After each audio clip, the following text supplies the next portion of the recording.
అట్లాగే బ్రాహ్మణపల్లి మీరు చేయండి అర్చకులుగా, ఇట్లాగా మీరు ఊరేగింపులు ఇవి చూడండి. ఇట్లాంటిది ఒక్కొక్కరికి ఒక్కొక్క విధి నిర్వహణ అప్పచెప్పారు.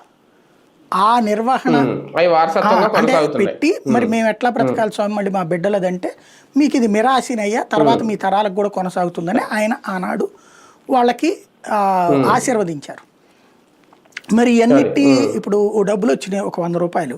ఈ 100 రూపాయల్లో పంతులు గారికి ఎంత ఇవ్వాలా, బ్యాండ్ మేళ వాళ్ళకి ఎంత ఇవ్వాలా, ప్రసాదం చేసే వాళ్ళకి ఎంత ఇవ్వాలా, ఇలా ఇచ్చే కార్యక్రమం అంతా పర్యవేక్షణ ఎవరు చేయాలా అంటే అప్పుడు జియర్ అనేటటువంటి ఒక వ్యక్తి ఆయన దగ్గర పనిచేసే శిష్యుడు ఉన్నాడు అనమాట. ఆ జియరే జియంగార్, అంటే తమిళనాడు భాషలో జియంగార్లు అంటారు అనమాట, మనం జియర్లు అంటాం అనమాట. అతని పేరు జియర్. ఆ తర్వాత వారసత్వంగా వచ్చిందే జియంగార్ల వ్యవస్థ. అది అంటే మన చిన్నజీరు గారు వాళ్ళది కాదు. ఇక్కడ జీర్ అంటే వాళ్ళ భాషలో అక్కడ పరిరక్షకుడు అనమాట, కాపలాదారు వాస్తవంగా.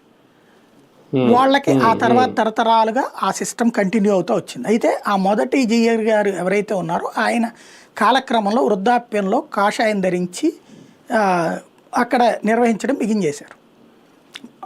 తనకు వచ్చిన డబ్బులతో వేదాలు చదివించడం పిల్లల్ని అట్లాంటివి బిగించేశారు, ఒక ఆశ్రమం లాగా పెట్టి. ఇక అక్కడి నుంచి తర్వాత వచ్చే జీయంగారులు అందరూ కూడా పైన ఒక సత్రం మఠం ఇవ్వటం, ఇద్దరికి పెద్దగా జీయంగారికి ఒక మఠం, చిన్న జీయంగారికి ఒక మఠం ఉంటుంది.